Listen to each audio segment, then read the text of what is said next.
Jadi waktu COVID kurang lebih 2 tahun, Ya. itu banyak sekali nih yang punya masalah lambung, yang kepraktekan ya, Betul. angkanya naik. Iya, kan naik. Yang cemas juga angkanya naik. Dan terbanyak yang aku tanya, kenapa cemas? Jawabannya, takut mati. Oh, baik. Ya. Takut kena COVID. Mhm. Jawabannya itu. Mhm. Padahal ya, kan mereka udah tahu hidup mati tangan Tuhan tuh.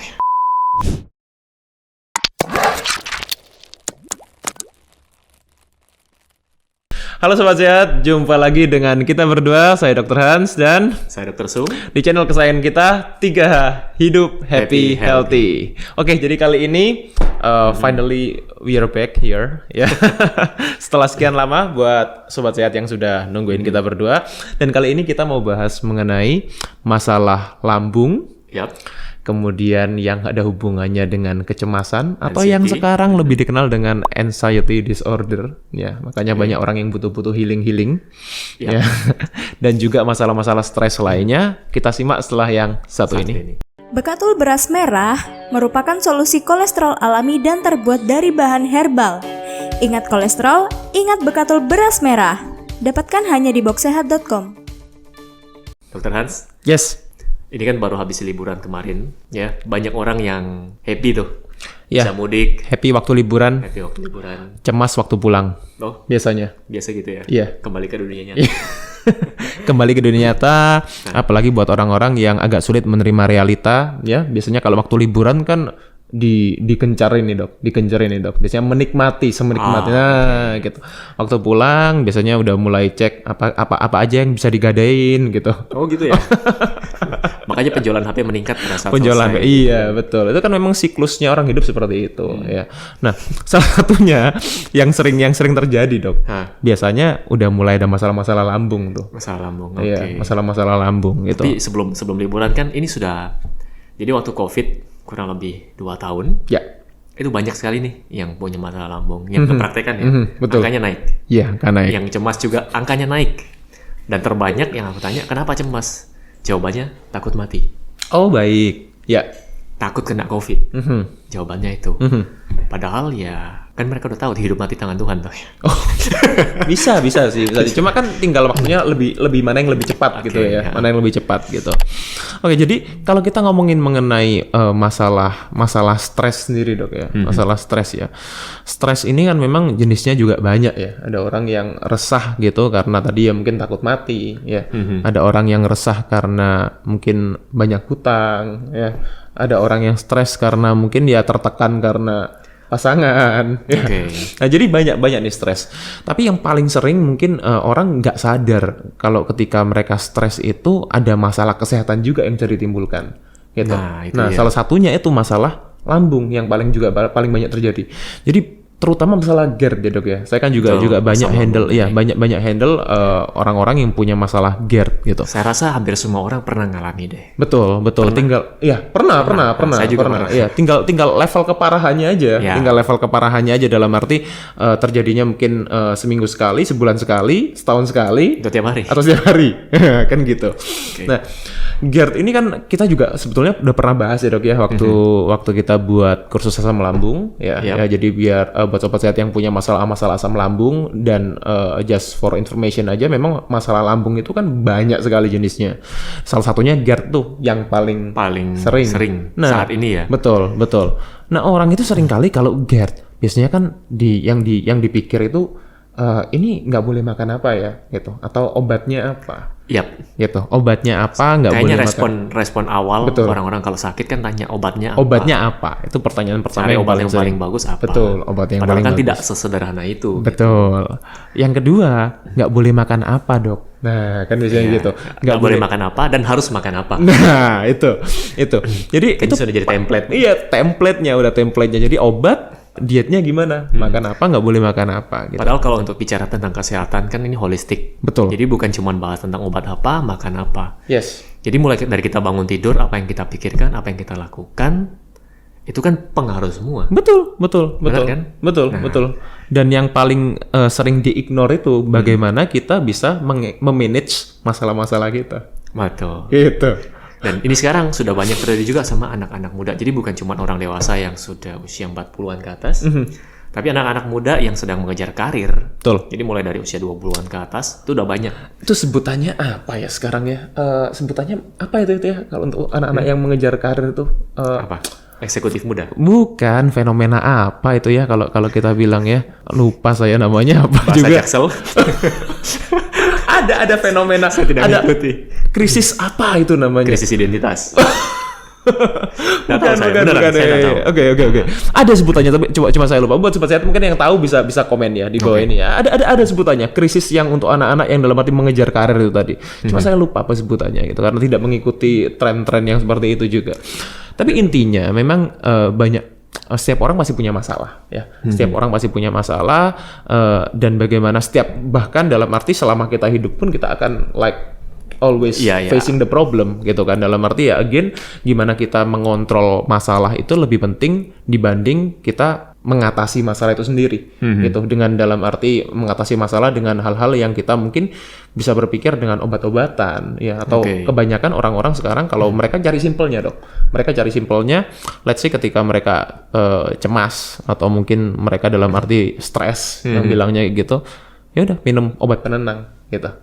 Minum obat penenang, kemudian dalam Nggak bisa arti tidur, minum obat tidur. nggak bisa tidur, minum obat tidur gitu ya. Jadi Itu jalan cepatnya ya. cara cepatnya seperti itu. Nah, Padahal kan banyak yang harus diperbaiki gitu. betul apalagi untuk orang-orang yang sibuk, mungkin mereka dalam arti berpikir gimana nih cara ngatasin masalahnya. Udah pokoknya Sekarang kalau orang sudah terlanjur, dia akan cari nih mana yang duluan. Stresnya dulu menyebabkan asam lambungnya dia naik, atau asam lambungnya dia naik dia bikin tambah stres atau gimana? Oke, jadi sebetulnya kalau kita lihat dari berbagai macam literatur ini ya mengenai masalah dari kita bilang fisiologis tubuhnya manusia ya, memang masalah lambung, asam lambung dan lain-lain itu kan berkaitan sekali dengan hormonal kita nih. Yep. Nah, berkaitan sekali dengan hormonal kita, berkaitan dengan yang namanya neurotransmitter gitu. Jadi it's like a protein like hormone ya yang beredar di sistem syaraf kita. Again memang yang namanya kesehatan itu kita nggak bisa dilihat a piece of the puzzle gitu. Biasanya kita memang dalam arti mesti lihat holistiknya. Nah, kalau kita berbicara sendiri mengenai asam lambung dengan stres, yang biasanya yang paling sering mungkin orang taunya hormon paling sering adalah kortisol. Ya, kortisol, adrenalin gitu ya, yang paling erat kaitannya dengan stres gitu. Itu berkaitan dengan fight or fight mechanism gitu. Jadi itu yang salah satu dari sistem syaraf otonomik kita. Nah, jadi kalau kita bicara mengenai antara yang mana duluan nih, ini sama kayak kita bilang ayam sama telur. Mana duluan nih ayam sama telur. Unfortunately sebetulnya dua-duanya ini bisa saling mempengaruhi. Jadi bisa orang yang stres, orang yang sulit untuk mengontrol stresnya. Kalau kita bilang orang stres itu kayaknya nggak enak ya. Orang yang sulit untuk memanage stresnya, itu kecenderungannya yang saya lihat banyak mereka punya masalah lambung, gitu. Nah, begitu juga orang-orang yang memang sudah punya masalah lambung sebelumnya, ya misalnya karena mereka punya pola hidup yang kurang baik, suka begadang. Lalu orang yang dalam arti mungkin perokok berat, kemudian juga orang-orang yang suka makan junk food. Nah, biasanya alkohol juga salah satunya. Nah, ini juga orang-orang yang mereka biasanya nanti juga akan mudah stres, gitu. Jadi ini yang stres menyebabkan asam lambung, yang kalau asam stres lambung, kan kita sudah pernah bahas ya, bisa menyebabkan asam lambung naik. Intinya sistem pencernaan terganggu, sistem imun terganggu. Nah, sekarang mereka yang sudah punya masalah, nah, yang bikin mereka tambah stres adalah ketika mereka berpikir ini jangan-jangan saya sudah kena cancer nih di lambung, jangan-jangan ini, jangan-jangan itu. Itu tuh yang banyak. Kalau dari pengalaman praktek itu yang banyak terjadi. Ya, banyak karena apalagi dengan musim COVID ini ya. Ya, jadi dada mulai nyeri, usia masih muda. Ke dokter jantung sudah rekam ini, sudah ke dokter saraf, sudah ke dokter mana keliling. Mereka bilang semuanya normal, tapi nggak tenang gitu. Padahal semuanya normal loh.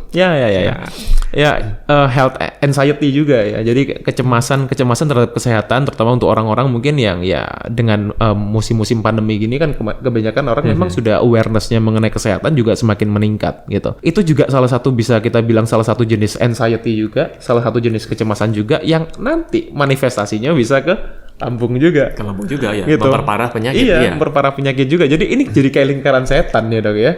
Betul. Jadi kayak lingkaran setan. Jadi yang masalah kecemasan bikin masalah lambung bikin cemas, dan masalah-masalah kesehatan yang lain juga yang menyerupai akan muncul. Nah, akan muncul gitu. Nah, terus satu lagi, sudah masalahnya mulai muncul, entah nyeri kepala, kan biasanya kalau udah stres tuh bukan cuma asam lambung yang naik. Sini tegang nih. Betul. Tension, Yes. apa? Neck tension, neck tension. Sakit kepala tipe tension, kayak diikat, kemudian migrain. Yeah. Terus belilah obat anti nyeri. Nah, sebagian kan obat anti nyeri kan ada yang bisa menyebabkan gangguan di lambung. Betul. Contoh kayak asam emfenama. Betul. Beli minum itu, ininya berkurang. Lambungnya bermasalah, minum obat mah. Obat mah juga bikin masalah lambung juga.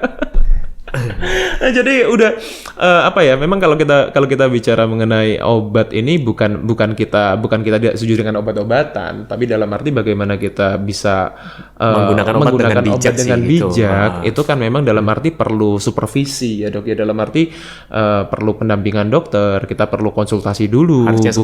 Bukan dalam arti kita mendokteri diri sendiri gitu dengan konsumsi obat-obatan yang kita berpikir ini bisa menyelesaikan masalah gitu, karena kita tahu efek sampingnya untuk organ-organ yang kita yang lain apa. Gitu, apalagi kalau kita konsumsinya jangka panjang gitu ya, kita bilang di abuse lah gitu, di abuse penggunaannya obat-obatannya.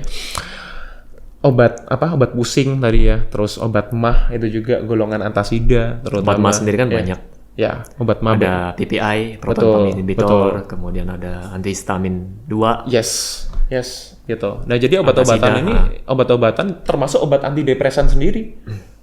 Termasuk obat antidepresan sendiri yang kita bilang biasanya kayak Prozac itu kan juga yang paling sering diresepkan juga. Itu juga punya masalah nanti ke gastrointestinal disorder gitu, punya masalah juga ke lambung gitu. Jadi again memang kalau kita bicara mengenai obat, lebih baik kita tahu dulu diagnosanya yang tepat gitu, supaya dalam arti ya efek sampingnya pun kita bisa minimalisir nih gitu. Jangan nggak asal minum obat-obatan. Sekarang kalau pasien sudah datang dengan, kita ngomong dosa pasien deh, Anda ya nonton video ini, kita sambil diskusi ya. Kalau Anda sudah mengalami GERD, seharusnya cara berpikir yang seperti apa yang harus dilakukan, atau apa yang harus dilakukan gitu. Yes. Itu kan yang akan kita sampaikan. Betul. Jadi itu yang pertama cari tahu penyebabnya dulu. Itu yang paling penting. Cari tahu penyebabnya. Susah dok, karena saya sudah sibuk kerja. Nah, itu konsultasikan kepada orang yang kompeten. Ya, okay. Konsultasikan pada dokter ya yang bisa. Jadi kalau Anda ke dokter, dokternya nanya-nanya Anda, itu namanya anamnesa. Betul. Jangan bilang dokternya kok kepo. Ya, jadi apalagi kalau kita sudah bicara stres itu kan bisa personal tuh urutannya. Bisa personal, urusannya bisa personal. Bukan karena kita itu dalam arti kepo tadi ya, tapi karena kita ini berusaha untuk mencari diagnosanya apa nih. Gitu. Karena kan memang GERD itu bisa disebabkan tadi kita bilang bisa karena pola hidup, bisa karena paparan dalam arti kita alkohol, rokok, kemudian juga ya karena kurang tidur juga, karena kualitas tidurnya buruk. Nah, jadi dokter akan memberikan pertanyaan-pertanyaan yang kira-kira aktivitas itu bisa menyebabkan asam lambung Anda naik. Betul. Atau penggunaan obat-obatan, atau cara satu lagi pikiran. Apakah ada masalah kan gitu. Betul. Tapi kadang nggak semua pasien jujur. Ya betul. Kalau nggak jujur juga sulit. Akhirnya kita menemukan akar masalahnya. Sudah pertemuan keberapa, kok nggak sembuh-sembuh, baru pasiennya ngomong, iya dok, sebenarnya begini. Jadi tunggu keluarganya semua di luar, dia cerita sendiri. Ya. Betul. Makanya, again karena ya memang masalah terutama masalah kesehatan, terutama masalah GERD ini ya, masalah lambung ini memang erat kaitannya dengan stres. Erat sekali kaitannya dengan stres. Jadi bukan cuma masalah makanan ya. Bukan cuma masalah orang yang dalam arti kita mungkin bisa dilihat secara fisik, tapi yang secara psikis juga. Itu juga besar sekali pengaruh. Jadi, again yang pertama akan lebih baik kalau kita tahu akar masalahnya. Karena begitu kita tahu akar masalahnya, kita lakukan anamnesa, ya kita lakukan pemeriksaan penunjang juga, lainnya kayak cek lab dan lain-lain, itu juga bisa membantu kita untuk menentukan diagnosanya. Nah, setelah tahu masalah, baru kita bisa kasih solusinya nih, gitu. Diagnosanya apa? Setelah tahu diagnosa, baru tahu solusinya. Nah, solusinya bisa beberapa hal. Nah, solusi ini juga dok, ini kan stres, ini kan banyak faktornya ya. Betul. Dan solusinya ini tidak bisa satu solusi untuk semua orang. Betul. Nah, makanya kenapa banyak orang yang dalam arti, oh ini bisa dengan cara ini, kenapa kok saya nggak bisa? Nah, itu dia. Itu karena orang juga punya karakter yang berbeda, gitu. Juga punya karakter yang berbeda. Mereka juga punya pola hidup yang berbeda, punya habit yang berbeda. Nah ini kan jadi kan banyak faktor yang akhirnya kalau kita nggak bisa apply one size fit all. Gitu. Intinya tidak bisa satu solusi untuk semua orang. Jadi kita akan memberikan beberapa solusi. Yes. Secara umum ya. Yang cocok buat Anda silahkan diterapkan. Yes. Kan gitu.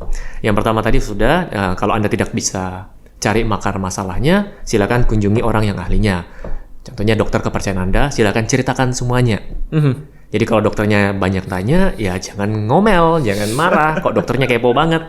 Solusi yang kedua, respon Anda terhadap masalah yang muncul itu sangat pengaruh. Yes. Ada yang bilang susah dok kalau nggak langsung emosi gitu. Kalau emosi meledak-meledak kan enak selesai.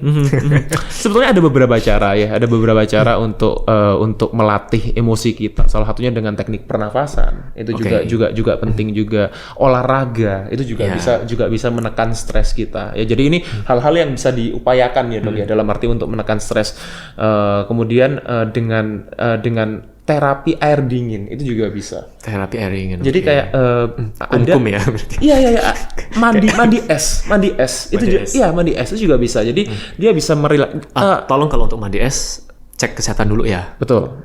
Jadi ini cuma secara umum ya dalam arti tapi tetap kita perlu perhatikan kondisi kesehatan kita. Cuma secara umum dengan kita memberikan stres yang secara singkat dalam tubuh kita itu bisa membuat sistem syaraf parasimpatis kita bisa itu namanya hormetic system ya. Jadi sistem hormetik ya. Jadi dalam arti kita bisa membuat kondisi tubuh kita bisa berbalik dari kita memberikan stres yang secara singkat, kemudian tubuh kita akan berusaha untuk merilekskan.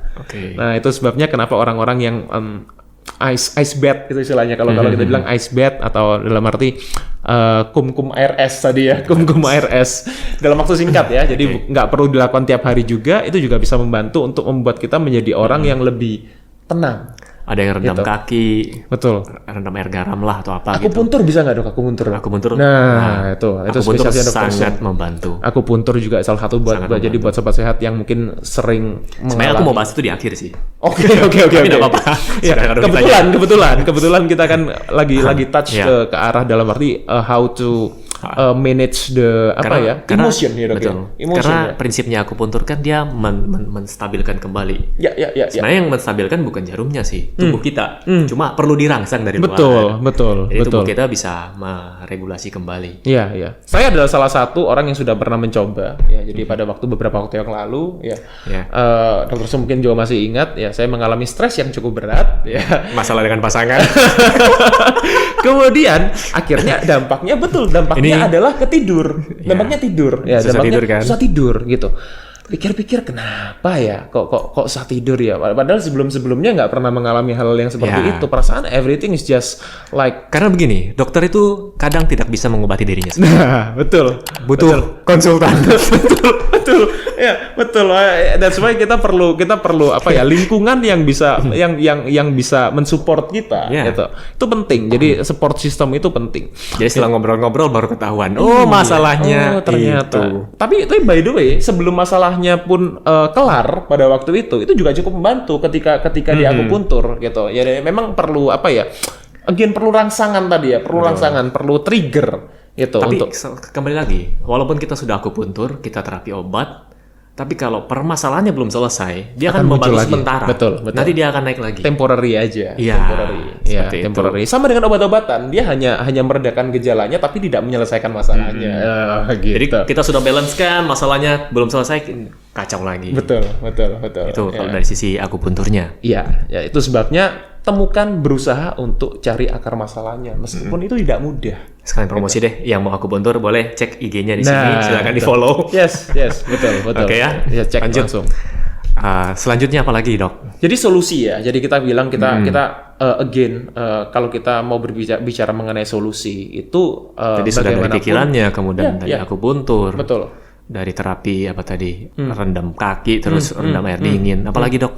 Makanan. Spesialisnya Dr. Hans nih. Oke, jadi kalau saya berbicara mengenai untuk nutrisi sendiri, sebetulnya yang paling penting itu adalah kita memperhatikan keseimbangan bakteri baik di usus. Mikrobiom. Nah, mikrobiom atau mikroflora. Kalau kita dulu belajar di SD, flora normal. Betul. Nggak tahu sekarang masih dipakai nggak? Iya, flora friendly bakteria lah istilahnya keseimbangan bakteria, terutama dalam arti kita bicara bakteri baik, itu yang sering kali orang bicaranya seperti itu. Kenapa? Nah, ini kan dalam arti kenapa itu penting? Karena 90% serotonin itu diproduksi di usus kita. Gitu. 90% serotonin. Nah, serotonin itu apa? Serotonin itu adalah salah satu neurotransmitter gitu, yang mengatur, yang meregulasi mood kita. Makanya ada istilahnya perut adalah otak kedua. Iya, gitu. Jadi 90% serotonin kita itu dibentuk di usus. Bahkan hanya 10% yang dibentuk di otak. Nah, permasalahannya gini dok sekarang. Zaman sekarang kan mau serba cepat. Serba instan. Yes. Jadi makanan yang dimakan itu tidak bisa bervariasi dok. Ya. Jadi cuma bisa pilih nasi sama lauknya satu macam. Udah kadang biasa cuma gitu. Otomatis ini akan mempengaruhi si Betul. Bakteri baik juga dengan mungkin kesibukan orang yang bertambah, ya. Banyak orang akhirnya lebih memilih drive-thru daripada masak sendiri. Ya. Ya, saya pun kadang seperti itu. Jujur saja. Tapi kan ya kalau sudah seperti itu kan solusinya tuh yang kita mau kasih ya. Solusinya. Ini kalau dari saya pribadi, pada saat memang sibuk ya drive-thru apa boleh buat. Setelah itu ganti dong. Seratnya tidak ada tadi waktu di drive-thru itu kita isi. Digantikan. Buahnya kita isi. Betul. Sayurnya kita isi. Digantikan. Jadi kalau drive-thru-nya pagi, siang, malam, seminggu 7 hari drive-thru ya itu Anda kerja apa kan gitu. Jangan-jangan kerjanya ini ya, driver memang ya. Jadi di jalan terus. Meskipun driver kan pagi kan bisa bawa bekal tuh, istrinya masak. Mungkin masih jomblo. Ya mungkin. Jadi memang memang waktu itu juga sering jadi kendala. Juga banyak orang concernnya jangan makan itu cuma cari enak. Gitu. Kalau orang cuma makan cari enak. Makan cari enak gitu. Kalau orang cuma makan cari enak tanpa memperhatikan kesehatan, ya itu nanti akan kita bayarnya nanti di akhir. Gitu. Kalau kita nggak bayar di awal, kita bayar di akhir, kan seperti itu. Jadi memang penting sekali karena apa yang kita makan itu akan mempengaruhi keseimbangan bakteri juga, bakteri kita di usus. Gitu. Jadi ada bakteri yang kurang baik, ada bakteri baik. Nah itu sebabnya kita hindari makanan-makanan yang junk food tadi itu. Kita hindari makanan-makanan junk food. Jadi junk food itu bukan makanan tinggi kalori. Saya sering bilang junk food itu adalah makanan yang minim nutrisi. Gitu. Dan junk food itu berbeda sama fast food. Gitu. Jadi junk food itu berbeda dengan fast food. Perhatikan keseimbangan bakteri, ya. Hindari makanan-makanan yang mudah untuk menyebabkan peradangan. Itu contohnya seperti gorengan, ya, di mana banyak orang dalam arti masih sulit untuk lepas sama gorengan. Ya, jadi itu juga makanan-makanan yang sering sekali menyebabkan masalah-masalah lambung, ya, tanpa disadari. Makanya orang-orang yang GERD seringkali diminta untuk menghindari gorengan. Gitu, karena itu menyebabkan peradangan juga. Terus pedas yang terlalu pedas. Pedas juga, makanan yang pedas sekali, kemudian juga makanan yang tinggi gula, itu juga dalam arti. Sebenarnya simpelnya gini, kalau dari luar kita bisa nilai dari kulit sebenarnya. Makanan yang kita makan ini oke apa enggak gitu. Yes. Kalau pas Anda makan jajan sudah enggak benar, dia akan muncul kadang jerawat sedikit atau dia di punggung. Ya. Di punggung tuh paling bisa kelihatan. Kalau enggak di wajah ya di punggung. Betul. Kalau di wajah mungkin Anda alasan, oke, saya pakai masker kelamaan lupa ganti nih jerawatan karena masker. Oke lah. Iya. Di tubuh. Lah. Kulit kering juga, kulit bersisik itu juga. Itu coba dicek di situ bisa kelihatan. Ini pola makan saya udah benar belum? Betul itu. Nah, jadi untuk orang-orang yang sudah punya masalah seperti itu, mungkin saya akan lebih menyarankan untuk konsumsi probiotik dan prebiotik. Itu juga salah satu yang sangat sering saya sarankan ya untuk pasien-pasien yang punya masalah GERD, punya masalah asam lambung juga. Untuk probiotik dan prebiotik itu sangat membantu. Oke, terakhir nih. Yes. Kan tadi solusinya sudah berbagai macam. Terakhir, cara memilih probiotik atau prebiotik yang baik gimana? Gini, probiotik dan prebiotik ya, kalau yang pasti sobat sehat perlu paham dulu yang namanya perbedaannya apa sih probiotik dan prebiotik. Kalau simpelnya seperti ini, probiotik itu bakteri baiknya. Kalau prebiotik itu makanan bakteri baiknya. Okay. Nah, kalau kita kekurangan bakteri baik, yang perlu kita tambahkan dulu yang pertama adalah probiotik. Gitu. Kalau kita kasih prebiotik tapi nggak ada bakteri baiknya, siapa yang dikasih makan? Kan gitu. Nah, jadi menambah bakteri baik dulu biasanya yang paling terkenal kan Lactobacillus, Bifidobacterium, itu kan yang paling populer ya dok ya, yang juga berhubungan dengan masalah lambung. Mungkin lebih ke aplikatifnya, sediaannya kita pilih yang seperti apa. Nah, gini. Entah kan ada yang kapsul, ada yang betul. ada probiotik yang sendiri. Susu, nah, itu ada yang bentuk es krim. Apa namanya? Ice cream. Apa probiotik ada ice cream? Bukan. Ya dingin es. Kayak apa namanya ya? Saya nggak mau sebut merek sih. Itu biasa di mall ada. Saya nggak tahu ini. Saya juga nggak tahu. Saya juga nggak tahu. Mungkin tidak bukan. Lama tidak ke mall. Iya. Okay. Jadi probiotik itu intinya gini. Saya tidak terlalu menyarankan, terutama untuk orang-orang yang punya masalah lambung ya. Saya tidak menyarankan probiotik yang dari dairy. Dari olahan susu. Okay. Itu. Kenapa? Karena dalam arti dairy sendiri itu kalau prosesnya tidak baik, dia bisa menyebabkan masalah lambung. Yeah. Gitu. Jadi kan beberapa juga ada yang gulanya masih tinggi. Betul. Itu juga bisa. Betul. Nah, jadi saya lebih menyarankan untuk probiotiknya dari yang fermented vegetable. Jadi sayur yang difermentasi. Contohnya seperti sauerkraut, kimchi, seperti itu. Atau dalam arti seperti miso, itu juga bisa. Ya, kombucha itu juga boleh. Jadi untuk orang-orang yang punya masalah lambung lebih baik cari probiotik yang non dairy gitu, gitu. Kecuali kalau untuk orang-orang yang nggak punya masalah lambung, bebas probiotiknya. Gitu. Untuk sediaan bebas ya? Bebas. Kalau mau dapatkan dari suplemen pun juga nggak apa-apa.